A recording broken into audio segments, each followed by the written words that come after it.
Hello, you beautiful people. Welcome to our channel, Perky Amigos. I guess we are live now. There are not people yet shown up, so I think we can wait for a little while till people starts coming.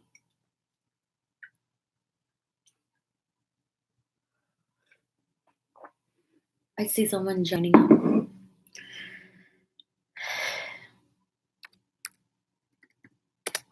Okay, let me type something.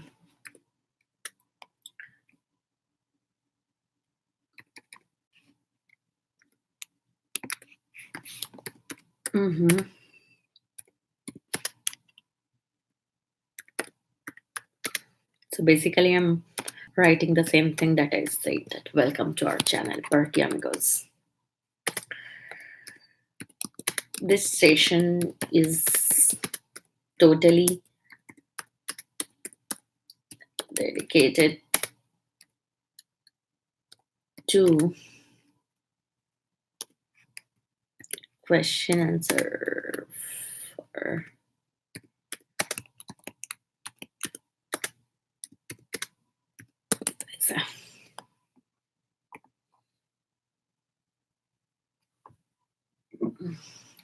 we'll wait for a couple of minutes. I think until people show up, I have some offline questions. So I guess I can take them one by one. Let me go there.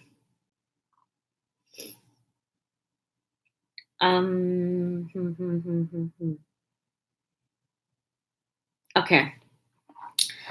I take the first question from Anika Malik. She's asking, is it important to have related job experience of the subject I want to study? Does it affect the chances of admissions?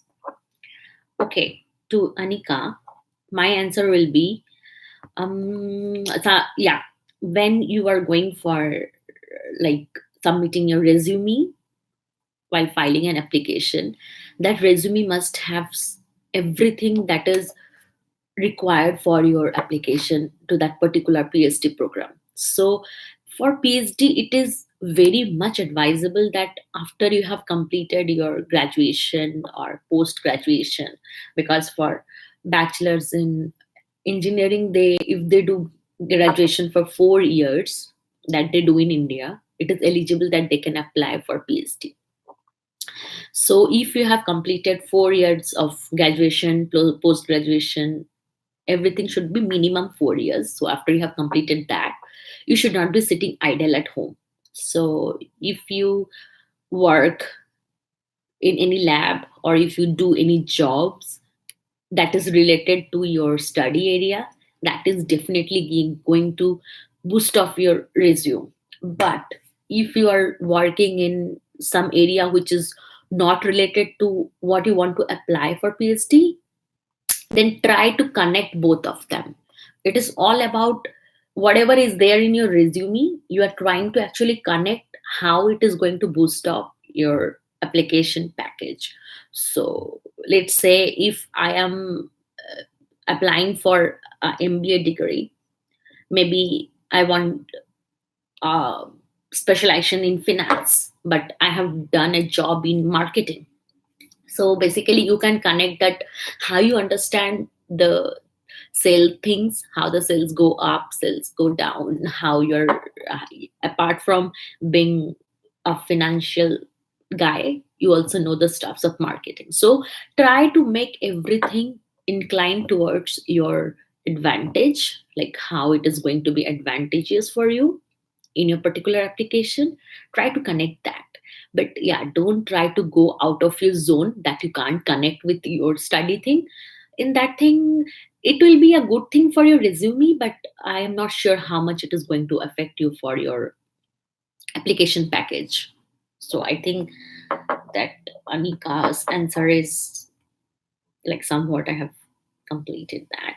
Affect the chances of admission, yeah, it does affect the chances of admission, because the admission people, they want to see that how like heavy is your resume. because CV matters a lot in for PhD. You'll be thinking like PhD, does it matter? Yeah, it matters, because for PhD the package matters. Everything, your CV, your SOP, your job experiences, your letters of recommendations, your research experiences, your scores, everything matters. So you cannot miss any of the point in this package. Okay, so okay, I'll go for the next question. Now, this question is asked by Supriti Singha. Okay, I hope I'm not spelling your name wrongly. I mean, pronouncing a name wrongly. Okay, Supriti asks how you prepared for IELTS. Okay, yes, I gave IELTS. So it is a myth. Just one second. Ah, sorry. So actually, it is a myth that when you are coming to USA, you should be giving TOEFL exam instead of IELTS, but actually that is not the fact. IELTS and TOEFL both are equally counted for the exam for English proficiency test in USA. So if you're giving IELTS, that is completely fine. So I give IELTS. The only thing is like few universities, like very few universities, they don't accept IELTS. They only ask for, we specially require TOEFL kind of thing. But most of the universities in US, they have like a minimum score for IELTS, minimum score for TOEFL, either or. So you will be okay with it. But I will advise that when you are applying for a university, in that application portal, if it is written like we accept TOEFL score this, you can shoot them a mail asking the coordinator that do you require IELTS or not, and what is the minimum score of IELTS. Okay, so coming back to her question, how you prepared for IELTS. IELTS has basically like 4 sections. One is reading, one is listening, one is speaking, one is writing. The same as TOEFL, but the thing IELTS is, you you are doing it basically in a pen and paper rather than TOEFL, which is in front of a computer screen. So, and the most, I think I like the fact most about IELTS is, while in the speaking test, you are speaking in front of a live person. So, I think it's advantageous because speaking to a person whose expressions you can see while you are talking makes me more comfortable. But if it makes you more uncomfortable, then you can think of TOEFL. So preparing for IELTS is not very tough, but if you are like we don't speak normally English in our everyday lives, unless we are working in some office where we speak in English. So, or in any institution or any college or university where we speak in English like all the time. So if you are facing any difficulty while preparing for IELTS or TOEFL, the thing I will suggest is grab a partner for your study. Like it may be your friend, it may be your siblings, it may be your parents, it may be your boyfriend, girlfriend, anyone like who is like ready to like, or you can have like study partners there online in Facebook, lots of groups are there. So you can ask for, hey, do you want to be my study partner kind of thing. So it is basically very much helpful if you are practicing like two of you, so that when you are speaking or when you are talking anything, then that person is like judging you. And if that person is also preparing for the same thing, then it can go like both ways. So I prepared like for IELTS, it was for speaking. I used to prepare with SOUVIK. So we both used to like, we used to talk and talk. I used to literally eat up his head while talking all the time in English. Like, you have to answer me in English. So it becomes easy if you have a partner who is also preparing for the same thing, so that you can talk with each other, or you can grab a friend and say, hey, I'm going to call you every day for like 20 minutes or 30 minutes, and I'll be talking in English, and you just see how fluently I'm doing. So that makes your speaking part very easier. Then coming to the writing part, write as much as you can, because they give you very good topics. That topics are available in official guides, and also there are all other study materials. So I prepared for IELTS basically from the official IELTS guide, and I didn't go for any other magus and all those things. I think they also have the study materials, but I didn't go through them. I prepared basically from official guide because I was having very less time to prepare. So it was like almost maybe 40 days or 50 days that I have, not even 50 days, I don't think so. So it was mostly about 40 to 45 days that I have prepared for IELTS. So basically for writing thing, there are topics, there are like lots of topics. Online also you can get lots of topics. Just remember what the things that go for the argument thing and what are the thing that go for the issue.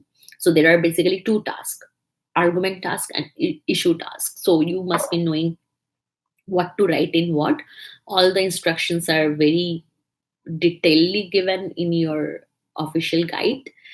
And then comes to your reading part. For reading, if you practice, online, there are different portals. Like I think we practiced in some online portals also, like they were like different kind of what do you say, different kind of mock tests were available. So if you practice from that also, that also is also very helpful. I think in official guide there are like 3 or 4 maybe chapters or test series given. So, and also for increasing your reading ability and like answering them properly, I would suggest start studying your vocab.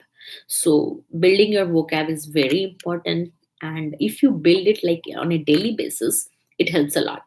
And start reading some newspaper, magazine, novels, all these things work. So for reading, the more you read, the more you are a good reader.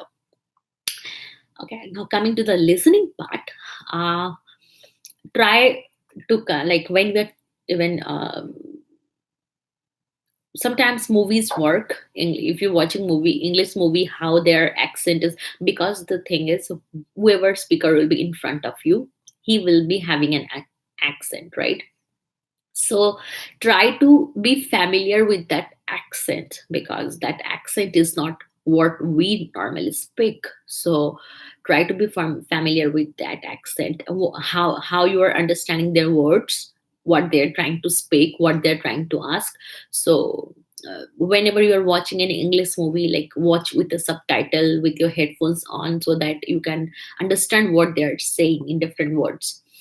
And yeah, but there is also a online portal, I think so, you can go for them. There are lots of online portals which say like free JRE, sorry, free IELTS or free TOEFL practice series, so you can practice on that. So I think I completed speaking, writing, or listening also. I said, yeah, listening, you can listen to the English things. And reading, yeah, I think I have done that. So the best thing for IELTS preparation is grab a partner. That makes sense. Okay. Because these studies, these preparations are so like so hectic. You If you do it alone, you may get exhausted. I forgot my coffee. Sorry, green tea. I forgot green tea. Okay, so if you prepare it alone, it makes more difficult. But if you prepare it with any partner, it is much easier. It makes life more easier. Trust me. Okay, so I will go for.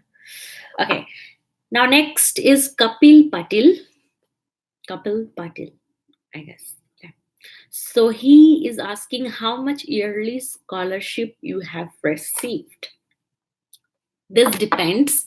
This depends from university to university, and how it varies is it depends on which particular location your university is located. If it is located in a very costly state, like where the life is very expensive, then that goes, they give you more scholarship. So basically, in maximum, like almost all of the cases in PhD, almost, I'm not saying almost all of the cases in PhD in USA, they don't give you an admit without giving you any TA or RA or any scholarship kind of or any funding kind of thing. TA, RA, they are, you must be familiar with that. They are the teaching assistantship and the research assistantship. So they don't give you a PhD admit without all these facts. So, and the amount that you are getting in your TA ship or RA ship is dependent on, RA ship is dependent on how much funding your professor is having. He may give you a full RA, he may give you a half RA, he may give you a 70% RA. That depends on the professor. So I would, if you're getting a full RA thing, then that's a good thing. But if you're getting a TA ship, they usually give like maybe 80%, 90%, or 100% TA. Like few amounts you have to show from yourself in your bank balance, otherwise you're good to go. So basically the thing that happens is when they give you an admit, they give you assistance or funding thing. So it depends on the university, at which place it is located, in which state it is located. If it is located in a very economical area, then they will give you according to that. So do not compare your stipend or your salary with a person who is living in a different state in a different university, because that place may be costlier, that place may be more cheaper than you, so it varies. So my scholarship, I am here in Michigan, so my scholarship is covering, like, it is like very good enough for very good enough, it's good enough, actually it's good enough to, because this Michigan is a very economical state. So whatever they are giving, it is, if it is covering your housing, your fooding and transportation, it is basically free for the university students. So with your identity card, you can travel by the public buses. But if you're going for private Uber or everything, you have to pay for yourself. So yeah, basically, if it's really hectic to get a PhD admit, but if you're getting one admit, life is very easier, because you get lots of perks. So it's very nice. So yeah, so I think I get enough salary or enough scholarship to complete, like, to fulfill my daily needs. And okay, yearly scholarship. Okay, Kapil, what I want to correct you is the thing that is written in your I-20, that you get a yearly scholarship, but that is actually, the scholarship is divided into three parts. They gave you semester wise. So basically, this scholarship amount that they are giving, that is for 1 year, but 1 year is their one academic year. It is not for 12 months, it is one academic year. And in USA, the academic year consists of one fall and one spring session. So this both session, they comprise for one academic year. So basically, you'll be getting 4 months of fall and 4 months of spring. So it is calculated for this 8 months. So remember that thing. If you are getting any scholarship amount, do not divide it by 12. I did it. Yes, I did it, but don't do that. After coming here, I understood, oh, it's for like one fall and one spring. So yeah, it happens like that. Okay, so now I'm going to the next question. What is advantages? Okay, Sonali, she's asking what is advantages to give IELTS or TOEFL. As I covered in the first starting of this session, that both of them are, like, they are given equal weightage. They are the English proficiency test. Either of them, you can give either of them, or it is actually based on your preferences. If you are comfortable in, like, taking the exam for hours, like 3 hours, 4 hours in front of a computer, like everything will be in front of a computer screen, then go for TOEFL. Even the speaking is like there is an automated person that is sitting inside the computer. Like you have to just plug in your earphones or headphones, and someone will be talking to you, and whatever you are saying, that thing is recorded and it goes to the TOEFL, like for the ETS department, and they decide, they judge from whatever answers you have given, how fluently you have given, how confidently you have given, and they give you grades on that. But if you're comfortable with that kind of examination, then go for TOEFL. But if you want like a pen and paper based exam, like reading will be on a paper, piece of paper, there will be some sections will be given, you'll be reading them, you can underline them, you can even there are highlighting options in the computer exams in TOEFL. But if you want like pen and paper mode, then, and you are also very happy to speak with someone who is sitting in front of you, so why people can't comment? Okay, okay, okay. I'm seeing why people can comment. Let me see. Okay, let me see. Try saying something. Guys, you can comment something. Someone is commenting. Try now. Just 1 second.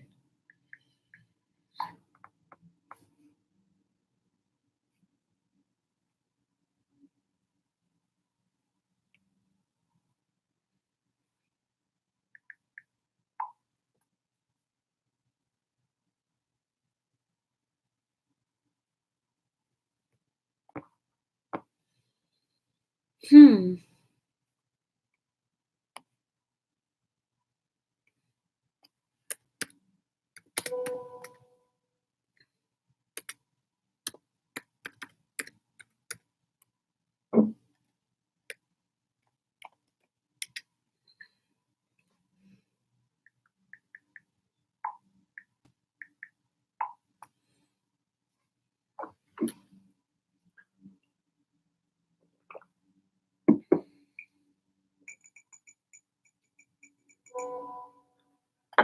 Okay.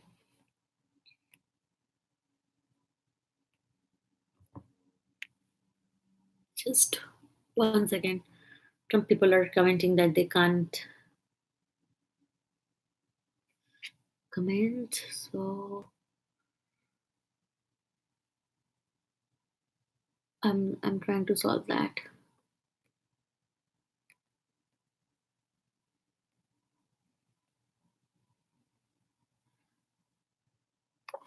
Okay.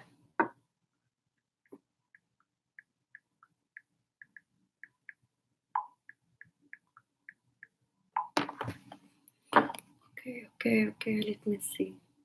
I'm not understanding why you guys can't comment.